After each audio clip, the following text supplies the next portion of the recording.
Hi, Mac. Hey, how's it going? Good. How are you? I'm good. I'm good. It was nice today to take a break from listening to the Hamilton soundtrack to read some comics. Yeah, it feels like it's been a lot longer since Hamilton came out. Just kind of all consumed everything. But and then it's funny because I keep thinking the Comic Con at home, which we're going to talk about later, is like any day now because they're starting to Right. release the schedule. And so I was like, I gotta get ready for that. I was like, oh, we still got 2 weeks. We still got Disneyland's birthday to worry about. So Yeah, welcome everyone to issue number 4 of Marvel Time.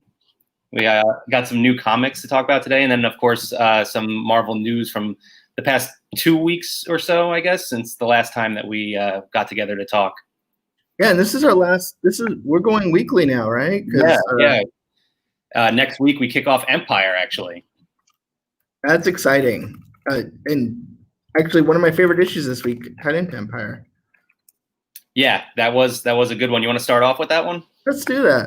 Yeah. All right. So Empyre Fantastic Four #0, and it's sort of a prequel to the big crossover event coming up. What'd you think? You said it was one of your favorites? Yeah, we talked last time about how these #0 issues are sometimes kind of throwaway, but Dan Slott elevated this. He was able to kind of give the backstory without it feeling like previously in Marvel. And they I loved his writing on Spider-Man, and I think his Silver Surfer run was a little underrated. So I just think, just the way that they remind you they're a family constantly throughout this episode is when I think Fantastic Four is the best, right? It's not about the powers. It's about that they're the superhero family. So the superhero family kind of in the middle of a small piece of an intergalactic conflict. So I mean, we have 2 other titles to talk about, but I think namely because they elevated the #0 issue in this one. This is my pick. Yeah, I enjoyed this too, and I thought it was really funny. Since the last time we talked, I believe it was last time at least, you mentioned Fantastic Four being naturally being somewhat of a sitcom, and I thought this issue perfectly, encompassed that. It was very funny. They kind of split off into groups, had like an A story, B story. You had Ben Grimm and Johnny Storm getting into their normal antics, and then the kids, Franklin and Valeria, were hilarious as well. Even a great Baby Yoda reference, which was surprising. But yeah, this was a fun issue. Like you said, it wasn't just here's what's coming, this is what we're setting up, and here's some context for it. It was an actual story. And Franklin's characterization sometimes can come across a little whiny, like in because he's got all these superpowers, and he's just kind of like, I don't know if you saw the Twilight Zone episode where like the spoiled kid just wishes people in the cornfield so everyone does what he wants. Like, he can come across a little bit that way sometimes, but it's nice to see him being, like, not, I mean, he's bratty like any normal kid would be bratty, but at the same time not like megalomaniac and, trying to take over the world kind of stuff that he could easily segue into in sort of lazy writing. Yeah, no, I agree. I really enjoyed this dynamic between him and Valeria. It was a lot of fun. Cool. What's the next issue? So our next issue was Doctor Strange, Surgeon Supreme #5. What do you think about this one? I think, anytime I can read a Mark Waid comic book, I'm happy. My first sort of fandom in comic books was Mark Waid's Flash run over at the Distinguished Competition, and he's really good at, I think, world building, and going to this bizarre. I think is not everything has to be explained, and I thought it was it just gave you. I mean, we have sort of another Strange title this week, and it gave you a different perspective on it's totally different, but still, I think,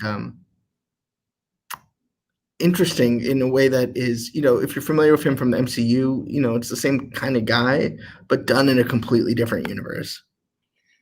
Yeah. So this issue, particularly story-wise, didn't really stand out to me. But when you said world building, I think that was the perfect way to categorize this. It puts you in this like really fantastic, strange world. Also started off with two characters that I'm at least not familiar with, Mr. Smile and Mr. Sulk. Yeah. I don't know if you're familiar with them. I'm not. I wasn't until today, but now I just compare everyone I know between Mr. Smile and Mr. Smulk. Like, like which one are you? Like, which one are you? It's kind of like the old like Pluto, devil, angel thing to me. Right. So, yeah, they are absolute nightmare fuel. That was a very interesting start to that issue. But this was a fun issue as well. Like I said, the story itself not too exciting, but puts you in this great world, and it has a cool overlap with the next issue we'll talk about, which is Strange Academy, and then also gives you a little bit of a surprise villain in there too, which I won't spoil. So Strange Academy by our good friend, who is not really our friend, but I wish he was our friend, Scotty Young, with art by the always fantastic Humberto Romas. My memory's not so great, so I sometimes have a hard time when you do these sort of like, here's a whole new cast of characters, get to know them. But I love this dynamic of just, I mean, you want to talk about having representation in comics. I mean, it's you got everything in this group. And I was able, I mean, I have to focus a little bit more. It's not like just Spider-Man webbing through New York fighting, Doc Ock. Like, you do have to pay attention a little bit to really get to appreciate everything. I would say it's a little bit of a slower read than like the Empyre was, which is sort of a romp. But I really enjoyed this issue too. Yeah, it feels like forever ago that this series started. I mean, with the shutdown for a while, Strange Academy #1 feels like I barely remembered it. I had to go back a little bit to refamiliarize myself with some of the characters. But once I did, and I got through this issue. By the way, this issue is my pick of the week. I am loving this series right now. I love all the new characters. Like you said, the dynamic between them is great. And just the idea of it's obviously very reminiscent of like a young X-Men. They're getting into a school to learn how to use their gifts, but the characters are so different. And I mean, you get a little bit of everything. You have Asgardians, you have a Frost Giant, you have Dormammu's son. It's like it's a really cool group of new characters, and then being taught by a group of beloved familiar characters. So there's a whole lot going on here. I thought it was interesting that there's not really a conflict just yet, but it seems like that's starting to build up. So this is going to be a fun series. It's kind of like X-Men if X-Men was what it was supposed to be about. Like, when you see like the X-Men in class, right? But, right, exactly. And you get sort of a different, kind of, what's I'm looking for? It's kind of, because everyone has such a neat connection to the MCU. I don't know. You remember a couple years ago, like Brian Michael Bendis did like the Illuminati, which was like one representative from each Marvel faction. Like, right. The Professor X was the mutant, and then you had Black Bolt, and it's kind of like that, where it's like they might not be who you might not know them, but you know what they represent to Marvel, and so that helps sort of. It's not just like 4 random people that suddenly have mutant powers. Like, a little bit about who they are, or who you think they are, who may not be who they are. But I think that's pretty cool. Yeah, exactly. And I don't know about you, but I see this series as something with some serious like TV series potential. Like I could absolutely see it would probably be down the line quite a bit because there's a lot of different characters. But this I could see this on Disney Plus. Absolutely. Oh, absolutely. And like, one thing I think the Marvel universe is missing a little bit right now, or the MCU is missing a little bit right now, is this sort of like the ground level perspective. They try to do it. I would say they try to do like the street level with the the Netflix series, which isn't really what I'm talking about, but like more like the average Joe super empowered person who isn't famous and is just trying to deal with their situation. Right.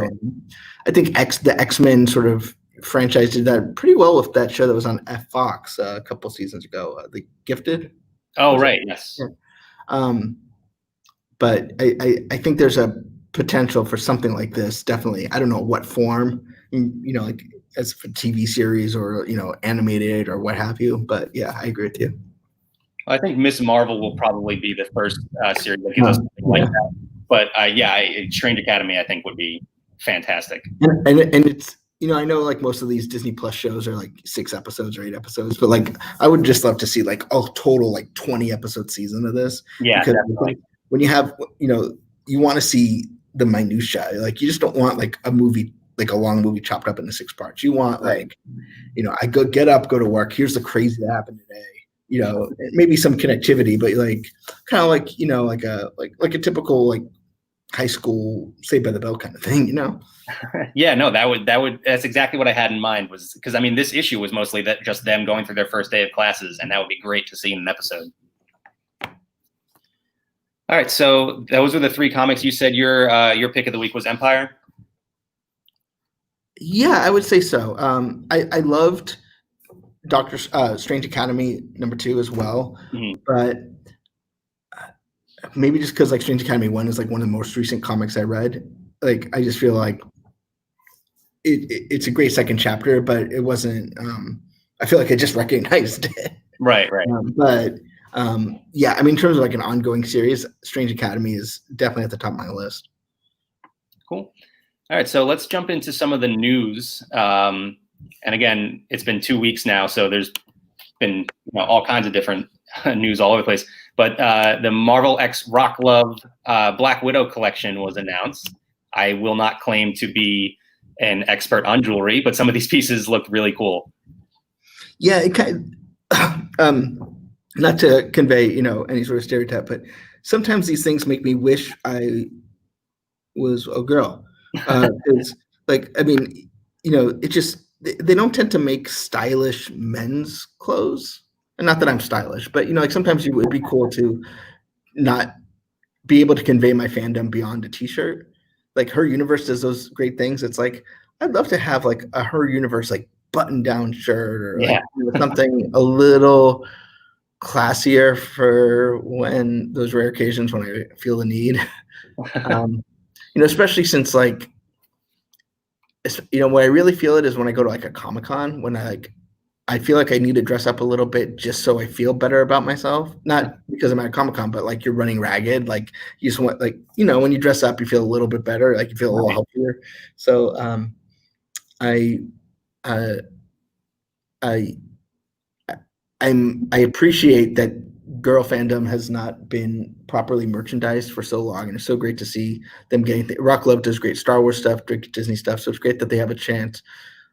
Sort of a renaissance in that, even with like the Disney dress shop, there's some great things. Her Universe is obviously, was the bellwether on this, and I'm excited and kind of jealous. I would agree. Yeah, these, like I said, some of these Black Widow pieces look really cool. Don't sell yourself too short, though. That whip hat is pretty great. So, you got some fashion going on there.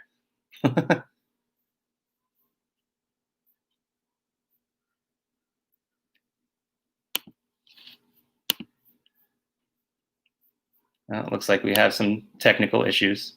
Can you still hear me?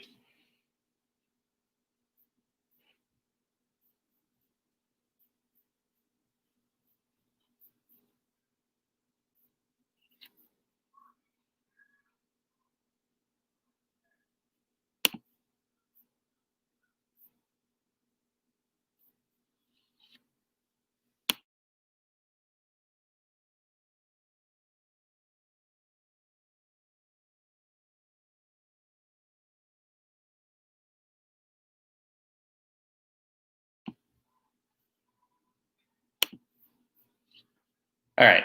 Sorry about that. So just going to keep on plugging through the news here. So Marvel announced their Comic-Con at Home panels. So let's see what we got here. That includes a talk about Marvel 616, the Disney Plus docu-series coming out, which seems like a very interesting documentary series that's going to take a look at the storytelling, pop culture, and just the fandom in general within the Marvel universe.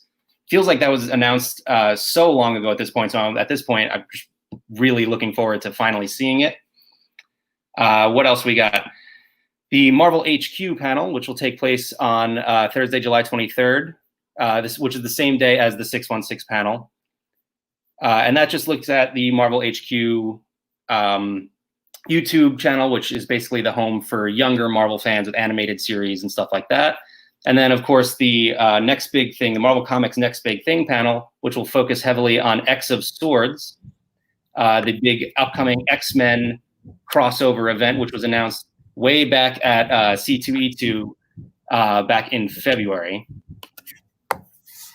Yeah, I'm back. Hey, welcome back. So yeah, you're gonna be busy, huh, with Comic-Con at home?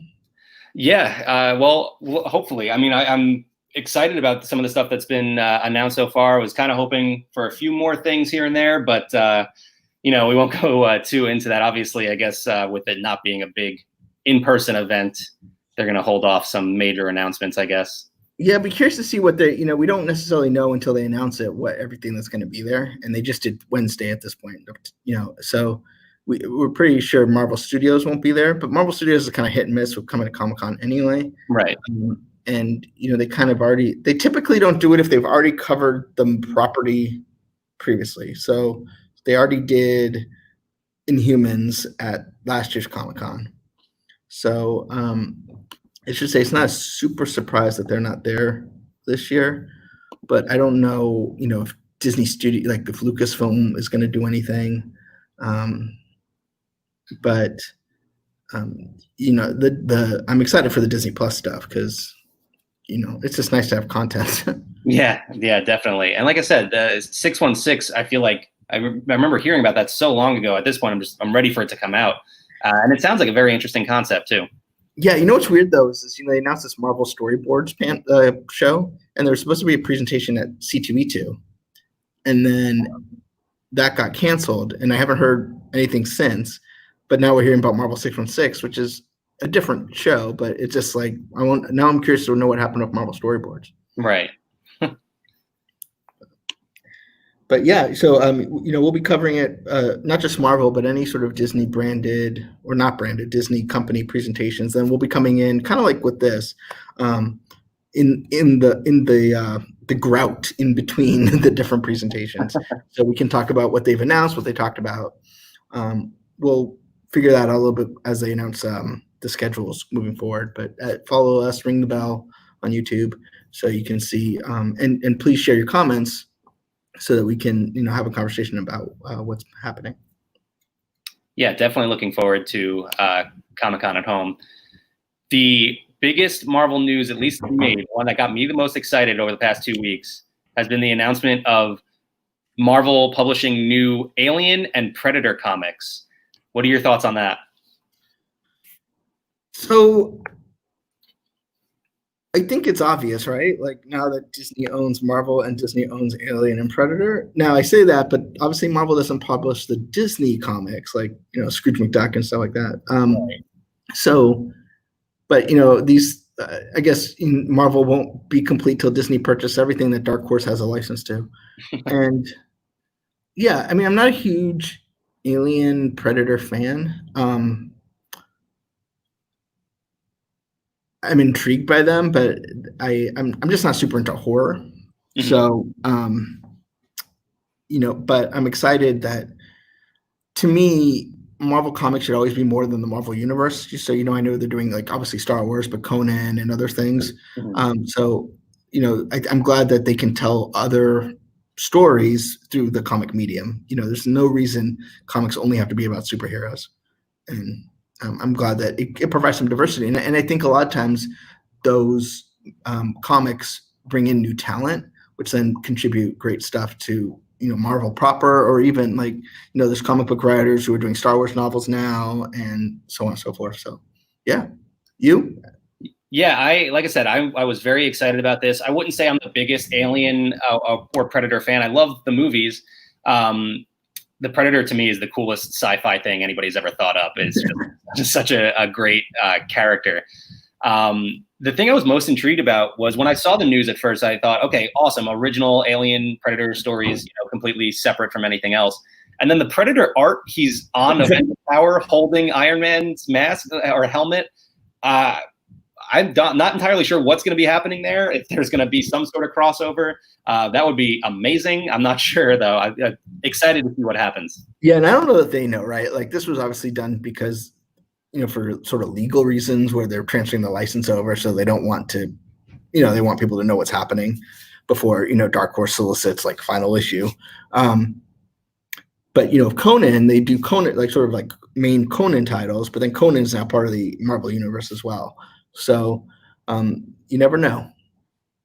Yeah. Especially when it comes to comic books, you never know. Right. That's definitely always true with comic books. You really never know what's going to happen. So next up, we had Marvel resumed production on Shang-Chi and the Legend of the Ten Rings, which stopped production way back when everything else shut down. Obviously, not a lot to not a lot to go on here, but it's just exciting to see that they are starting to make these movies again, starting to get this content rolled out. Yeah, I don't know if you watch TV or streaming services, it's getting slim pickings out there. Yeah. We get the what's new from Hulu and what's new from Disney Plus, and I mean, Disney Plus at least had some stuff in the pipe, but you're starting to see them acquire stuff that they probably wouldn't have acquired if they could actually make their own content, and so it's nice to see. While we haven't had a chance to go to a movie, it'll be nice to know that we're going to have movies after that too. Right. Yeah. And like release dates continue to get delayed and everything like that. But at least, yeah, like you said, it's nice to know that they're still being made. Yeah, I mean, kind of like it's nice with the comics. It's like, it's just nice to have, there's a lot going on in the world and I get that. And, obviously, wash your hands, wear your masks. I got my Marvel mask right here. But it's nice to know that you're going to have these respites of, sort of content, something to read, a comic book or, new TV show or movie to at least look forward to. I mean, like, you don't even get trailers anymore because there's no movies that need them, right? Like, there's nothing to come out. So, we had it, I think there's been, like, we got the trailer for The Kingsman, and it was like, oh, wow, like, yeah, trailers are still a thing. We still need them. So I'm excied. Yeah, it is nice when we get the little bit of new content coming out, and that includes new video games like Iron Man VR, which was just released. Was that last week, I believe? Yeah, I think on the 3rd. Yeah. So I don't know. Have you gotten to experience it yet? No, I ordered it, but Bill did a review on Laughing Place you can check out, and I ordered it, but because I have work to do, I can't touch it until this weekend when I know I have time to do it, because otherwise nothing will get done. Right. The box is still closed, because I didn't have a PlayStation VR, so I got sort of like the bundle. So right. I'm ready. I just haven't let myself enjoy it yet. Well, with this Marvel Talk being, or Marvel Time, excuse me, being weekly now, maybe you can let us know what it's like next week. Yeah, absolutely. I'll come in with my, like, I won't be able to see you. I'll just be like this. Yeah. One thing, I saw an interview with the creative team, and they talked about, like, to me, VR, there was just, everyone was doing it because they felt they had to do it and, like, test the waters. And, they said, like, this is really meant to be, like, straight up, not a gimmick, not a pilot, not a, this is just supposed to be a straight good VR game. And so I'm excited because there's been a lot of, I don't say bad VR because, it's not fair. It's a new medium. Every medium is bad when it starts because they're trying to figure it out what works. But I'm glad that this is just like something I can look forward to on its own and not, fumble around. Right. So I'll let you know how it is next time. Yeah, definitely. And speaking of video games, today happens to be National Video Game Day. We did a little series up on Laughing Place. I believe it was Monday. We released a look at 5 of my personal favorite Marvel video games ever, which includes Marvel Spider-Man from last year. So you can take a look at that as well as Mike Celestino's look at 5 Star Wars games, and then a few of us put together 5 Disney and Pixar games as well. Cool. I'll check that out. It's like I feel like the pandemic gives me permission to play video games. Like, video games are kind of a time sink. Like, you see a movie, it's 2 hours, you're done. Like, Right. video games take a long time, and I would waste a lot of time playing video games. So I kind of like didn't start. And then now it's like, well, what else am I gonna do? There's no new movies or TV shows or anything else to do. So I pre-ordered Marvel's Avengers, the video game for PS4/5, Yeah. and I look forward to it because I was like, hey, what else am I gonna do? Yeah, I'm definitely looking forward to Marvel's Avengers as well. But much closer than that, tonight we get a new episode of Marvel's Agents of S.H.I.E.L.D. Have you watched this one yet? I did. I watched it last night. This is maybe my favorite episode of the series ever. I got super like creepy Johnny Five vibes. Yeah. I don't know. Yeah, I realized how old I am because I was like, I don't know that if everyone's gonna get the Max Headroom reference, but I did, and it's so 80s in every glorious way. It is maybe the most 80s thing I've ever watched. It references just about any 80s movie you can think of. Yeah, I mean, from like war games to other stuff. So yeah, but definitely a fun episode. So you can check that out tonight. So anyway,